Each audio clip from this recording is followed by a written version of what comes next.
가나안 땅을 향한 광야의 여정이 드디어 고지가 눈앞에 있습니다. 바란 광야 가데스 바네아에 이스라엘이 도착을 합니다.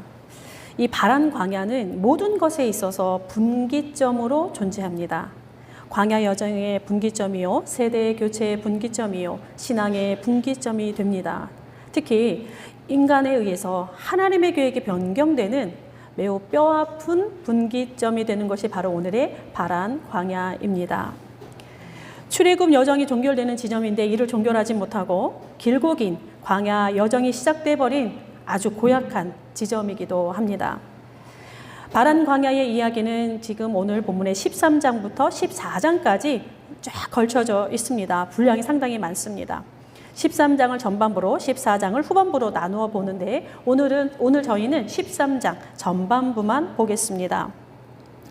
전반부는 12명의 정탐 이야기입니다. 이 에피소드는 익숙하시리라 생각이 듭니다. 교회 학교에서 혹은 성인들의 설교에서 단골로 등장하는 본문이라서 여기 계신 분들의 신앙 연수를 감안하면 적어도 한 번 이상은 들어보셨을 것 같습니다. 그래도 간단히 내용을 보겠습니다. 바란 광야 가데스 바네아, 가나안 땅을 코앞에 둔 지점에 이스라엘이 도착을 했습니다. 각 지파별로 한 명씩 선발을 합니다. 이 선발된 지휘관들은 가나안 땅으로 정탐하러 들어갑니다. 그런데 이 부분이 신명기와는 조금 다릅니다. 오늘 우리 민수기 본문에서는 하나님께서 그리 명령하신 것으로 나오는데 신명기에 따르면 사람들의 요구로 시작이 됩니다. 그러니까 매우 큰 차이점이 발생하는 구간인데 어쨌든 저희는 민수기를 묵상하고 있으니까 민수기의 글쓰기를 따라 읽고자 합니다.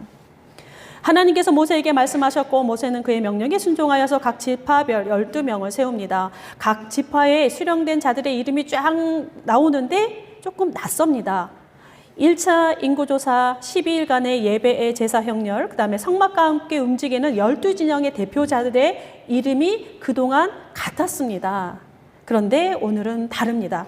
처음으로 다른 이름들이 등장을 하는데 아마도 새롭게 선발된 신임 지휘관들일 것이다, 그렇게 생각을 합니다. 그러니까 본격적으로 새로운 세대가 지금 이렇게 부상하고 있는데 이들 12명의 대표자들이 가나안 땅으로 들어가고 정탐을 하고 돌아옵니다. 정탐 보고를 합니다. 정탐 보고는 12대 2, 그죠? 잘 알고 계시죠? 또 우리가 잘 아는 것처럼 이 2라는 숫자는 여호수아와 갈렙이라고 알고 있습니다. 그런데 민수기 13장의 본문에서는 조금 애매하긴 합니다. 왜냐하면 여호수아가 잘 등장하지 않습니다. 그가 모세와 가까운 인물이었다라고는, 그런 거 말고는 정보가 별로 없습니다. 아무튼 이들의 보고가 향후 이스라엘의 행보에 결정적인 영향을 주게 되는데 이제 결과는 모두 아시니 우리는 오늘 보고까지만 살펴보고자 합니다. 먼저 첫 번째 보고입니다. 가나안 땅의 소산을 보이면서 그 땅은 과연 젖과 꿀이 흐르는 땅이라 그렇게 호평을 합니다. 그러나 거주민은 강하고 성읍은 견고하며 거기서 우리가 아낙 자손을 보았다. 또 가나안 5종족의 지리적인 분포도는 이러이러하다 쫙 보고를 합니다. 다음은 갈렙의 보고입니다. 그 땅을 취하자 능히 이기리라. 끝. 이렇게 끝납니다. 모세는 어떻게 요청했나 보겠습니다. 18절에서 20절까지 모세가 이렇게 주문을 합니다. 그 땅 거민이 강한지 약한지 많은지 적은지, 사는 땅이 좋은지 나쁜지, 성읍이 친형인지 산성인지, 토지가 비옥한지 메마른지, 나무가 있는지 없는지, 그리고 그 땅의 실과를 가져오라. 자, 여기에 맞게 보고한 이들이 누굽니까? 여기 모세가 주문한 거에 맞게 보고한 사람들은 사실 갈렙을 제외한 다수의 사람들입니다. 이들의 보고는 매우 현실적이고 실제적이며 구체적입니다. 오늘날로 표현한다면 국제관계 정세라든가 어떤 흐름과 지리적인 분포도 인구의 구성도, 그 다음에 군사력과 경제력 이런 것들을 다 종합해서 보고한 그런 느낌입니다. 그런데 갈렙의 보고는 어떻습니까? 이들에 비해서 조금 동문서답하는 그런 느낌을 지울 수가 없고 또 한편으로는 뜬금없는 말이 툭 튀어서 나왔습니다. 자, 양쪽의 보고가 참 다른 양상을 띠고 있습니다. 여러분들은 어떻게 보고 계십니까? 자, 이제 편하게 다수의 보고를 1번으로 부르고 갈렙의 보고를 2번이라 부르겠습니다. 1번과 2번의 보고는 시작점부터 다릅니다. 서두에서 제가 바란 광야는 신앙의 분기점이 된다라고 말씀드렸는데, 지금 이들의 여정이라고 하는 것은 일반적인 행진이 아니라 신앙의 걸음이었다라고 하는 것을 기억해야 했습니다.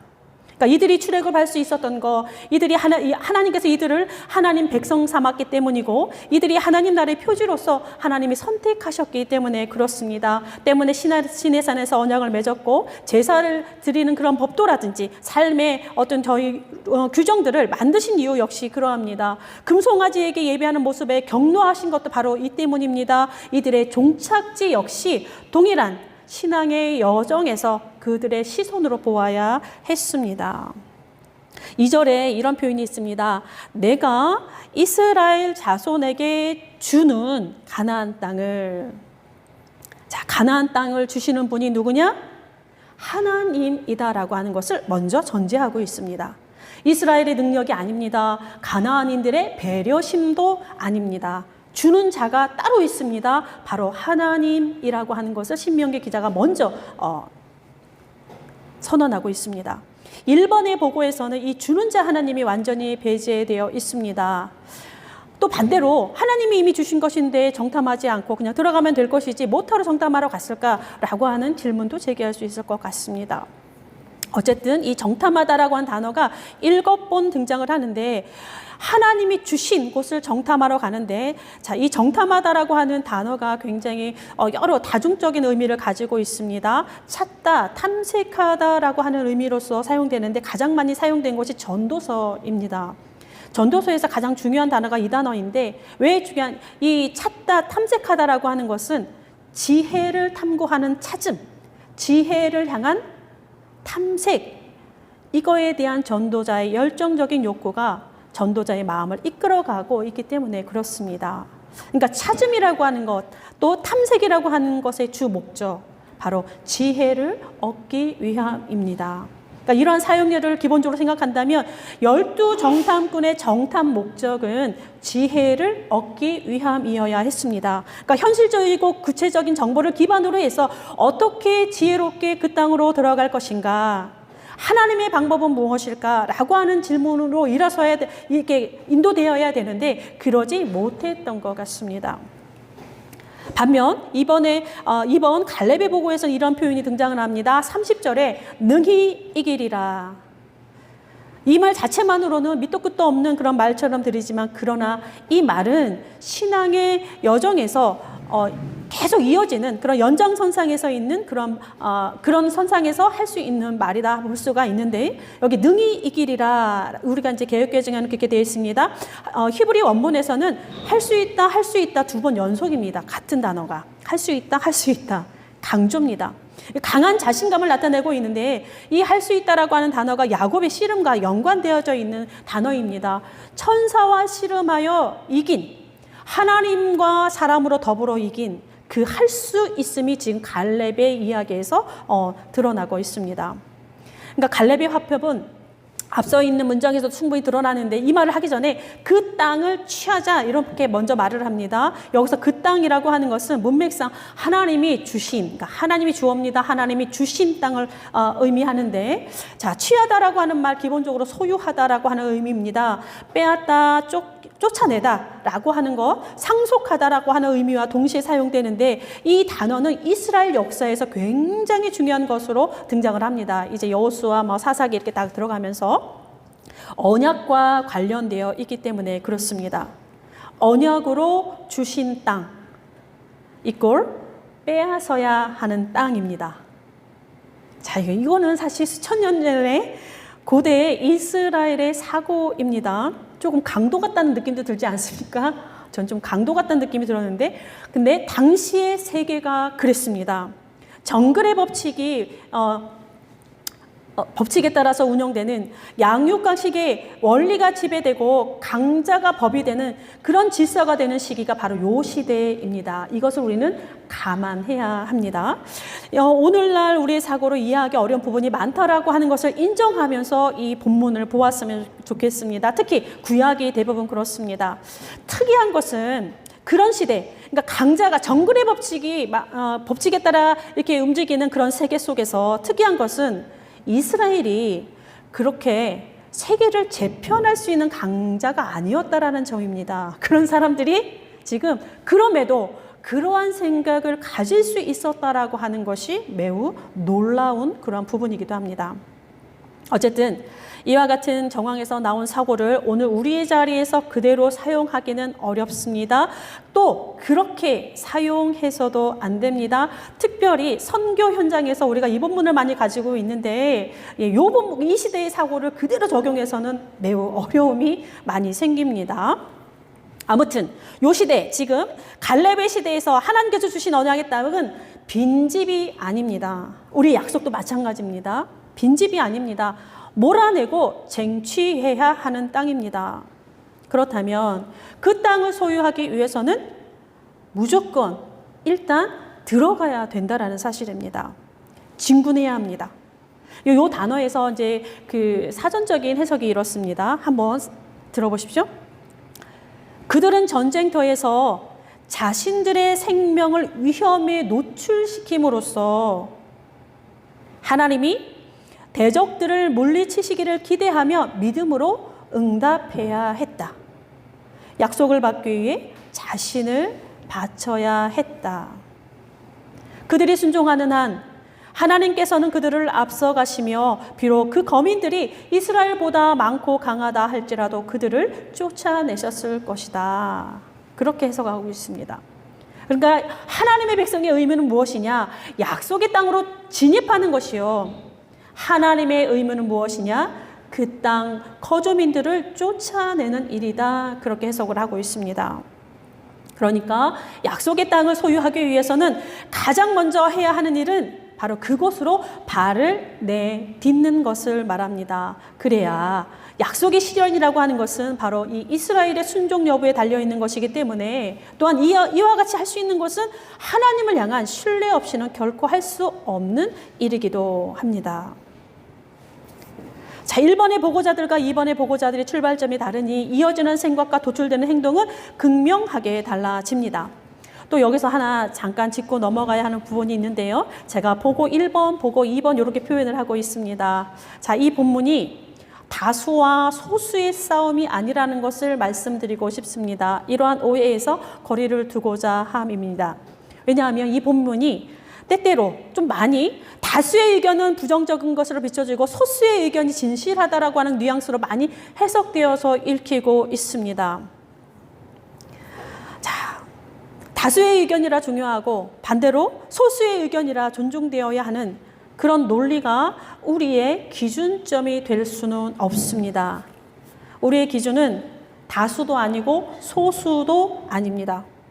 다수의 의견이냐 소수의 의견이냐 보다 더 중요한 것은 무엇이 옳은가, 무엇이 진리인가, 무엇이 하나님의 뜻인가, 이것이 가장 중요합니다.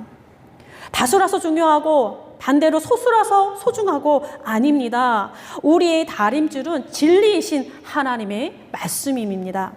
이것이 우리가 세상을 보는 기준이어야 합니다. 다시 내용으로 돌아오겠습니다. 1번 보고 자체에는 뭐 하나 틀림이 없습니다. 무엇인가 대비하려면 이들의 말을 들어야 합니다. 매우 구체적이고 지극히 현실적인 실제적인 정보들이 들어있습니다. 이들이 보고한 내용을 기초 삼아 무엇인가를 그려내야 합니다. 그런데 우리가 12장 32절의 마지막 부분에 보면 민수기 기자는 이들의 말을 악평이라 평가합니다. 악평이라는 단어는 중상모략할 때 중상이라고 하는 말로도 번역이 되는데 명예훼손, 나쁜 소식 이런 명사들이 파생이 됩니다. 근원 의미가 굉장히 중요한데 살짝 움직이다, 미끄러지다 라고 하는 그런 말을 사용했습니다. 그것이 이제 우리한테는 악평 이렇게 번역이 되었습니다. 그러니까 민수기 기자는 1번의 보고를 미끄러지게 하는 보고다. 원래의 자리에서 살짝 움직이게 하는 말로 평가하고 있습니다. 그러니까 의도적으로 조작된 보고가 아니라 현실과 동떨어진 어떤 이질적인 보고가 아니라 살짝 미끄러진다라고 하는 것을 지금 말해주고 있습니다. 정말로 이스라엘이 다 여기서 미끄러졌습니다. 나는 반딧불이라고 하는 노래가 있습니다. 들어보셨는지 모르겠습니다. 혹시 다 찬송가만 듣는 분들은 아닌가 싶습니다. 내가 가사를 몇 줄 읽어드리겠습니다. 나는 내가 빛나는 별인 줄 알았어요. 한 번도 의심한 적 없었죠. 몰랐어요. 난 내가 벌레라는 것을. 하늘에서 떨어진 별인 줄 알았어요. 소원을 들어주는 작은 별. 몰랐어요. 난 내가 개똥벌레라는 것을. 그래도 괜찮아. 나는 빛날 테니. 그래도 괜찮아. 나는 눈부시니까. 참 서정적인 마음을 울려주는 가사인데 내용이 참 슬픕니다. 그렇지 않으세요? 별인 줄 알았는데 벌레예요. 내가 하늘에 반짝반짝 빛나는 별인 줄 알았는데 개똥벌레가 나의 실체라는 것을 이렇게 노래한 가사인데 참으로 많은 생각에 잠기게 되는 노래더라고요. 그런데 우리 오늘 13장에 보면 1번의 보고자들도 결론이 이와 같습니다. 참 슬픕니다. 알고 보니 메뚜기라는 거예요. 거인과 같은 그들을 보니까 메뚜기처럼 확 쪼그라들었습니다. 우리도 좀 이런 경우가 많습니다. 거대하게 높이 솟아오르는 이 세상의 파도를 직면할 때마다 내가 감당하기 어려운 그런 일들을 만날 때마다 어김없이 우리는 작은 벌레가 됩니다. 하나님은 수천 년 전에 이스라엘에게도 오늘 우리에게도 그렇게 말씀하신 적이 없는데 우리 스스로 내가 벌레구나, 내가 메뚜기구나 이런 생각을 많이 하게 됩니다. 이 말을 갈렙이 뒤집습니다. 우리가 능히 이기리라. 모두가 메뚜기 같다 말하고 있는데 갈렙이 무슨 근거로 그렇게 다르게 이야기를 하는 것일까? 이는 필시 하나님 때문에 그렇습니다. 하나님의 약속을 믿었기 때문에 하나님의 약속은 자신들이 아닌, 자신들의 능력이 아닌 하나님께서 친히 이루신다는 것을 갈렙은 알았습니다. 그러니 올라가자, 들어가자 그렇게 이야기를 합니다. 아까 취하다라고 하는 단어, 들어가야 하나님이 일하지 않겠습니까? 전쟁에서 우리의 생명이 노출이 되어야 하나님이 일하시지 않겠느냐라고 하는 것입니다. 들어가 봐야 우리가 진짜 메뚜기인지, 우리가 거인인지, 우리가 하늘의 별인지 아니면 벌레인지 판명이 난다라는 사실입니다. 결론을 말씀드립니다. 그들은 메뚜기가 아니라 사실 거인이었다라고 하는 것, 이는 다름 아닌 하나님 때문에 그렇게 된다라고 하는 것, 이와 같은 사실을 40년 광야살이를 통해서 이제는 앞으로의 여정은 그것을 깨닫게 되는 여정이라 볼 수 있습니다. 오늘처럼 초라한 자신을 직면하니 벌레 같았는데 알고 보니 그들은 하늘에 빛나는 별이요 메뚜기가 아니라 세상을 이끄는 거인으로서 이스라엘은 다듬어지게 됩니다. 이유는 하나님 때문입니다. 우리 역시 마찬가지가 아니겠습니까? 우리를 빛나게 하시고 우리를 크게 하시는 분, 우리의 능력과 상관없습니다. 우리가 반짝반짝 빛나고 우리가 성장할 수 있는 것은 모두 하나님의 손에 있습니다. 그분의 약속을 따라, 그분의 섭리를 따라 그리 될 것이고, 더욱 분명한 것은 그분의 약속의 길을 걸어가는 자에게 하나님이 그렇게 나타나신다라는 사실입니다. 영원하신 하나님의 말씀이 우리가 진리라고 고백한다라고 한다면 진리 속으로 들어가야 합니다. 예수 그리스도가 소중하다라고 우리가 입에 달고 얘기한다라고 한다면 그의 삶으로 우리의 삶을 가지고 들어가야 메뚜기인지 거인인지 판명이 난다라는 사실입니다. 그 길에서 우리를 빛나게 하시고 거기서 우리를 거인같이 사용하시는 하나님, 우리가 그분을 믿고 따라감입니다. 어린 왕자가 별에게 묻습니다. 너는 왜 그렇게 빛나고 있니? 별이 대답합니다. 누군가 길을 잃지 않도록, 누군가 외롭지 않도록 비추고 있는 거야. 당당하게 말씀드릴 수 있겠습니다. 알고 보니 여러분은 별이라는 사실입니다. 벌레가 아닙니다. 알고 보니 벌레가 아니라 알고 보니 여러분이 별이십니다. 누군가 길을 잃지 않도록 비추는 별입니다. 누군가 외롭지 않도록 비추는 별입니다. 하나님 때문에 반짝이는, 예수님 때문에 반짝이는 별, 바로 여기 계신 우리 책 읽는 교회 성도들이십니다. 어지러운 세상의 한복판에서 하나님의 약속의 표징이 되고, 어두운 세상의 중심에서 하나님의 은혜의 표지가 되는, 그렇게 반짝이며 한 걸음 한 걸음 약속의 땅으로 들어가는 그러한 우리 모두가 될 수 있기를 바랍니다. 기도하겠습니다. 온 세상을 만드시고 지키시며 운행하시는 하나님, 우리의 삶도 우리의 가는 길도 주의 뜻 안에 있습니다. 우리가 주의 약속 안으로 한 발 한 발 내디딜 때마다 미끄러지지 않도록 단단히 붙잡아 주시고, 우리가 약속의 땅을 바라보기만 하는 것이 아니라 그 땅으로 성큼성큼 걸어 들어갈 수 있는 용기를 우리에게 주옵소서. 하나님의 능력을 의지할 수 있는 용기도 주시고, 하나님의 일하심에 미끄러지지 않는 그런 걸음을 허락하여 주옵소서. 우리가 별이 되어 어두운 세상에 빛이 되게 하시고, 우리가 별이 되어 길을 잃지 않도록 도울 수 있게 하시고, 우리가 별이 되어 외롭지 않은 세상을 만들어갈 수 있도록 도와주옵소서. 세상의 큰 별이 되어 오신 예수 그리스도의 이름으로 기도드립니다. 아멘.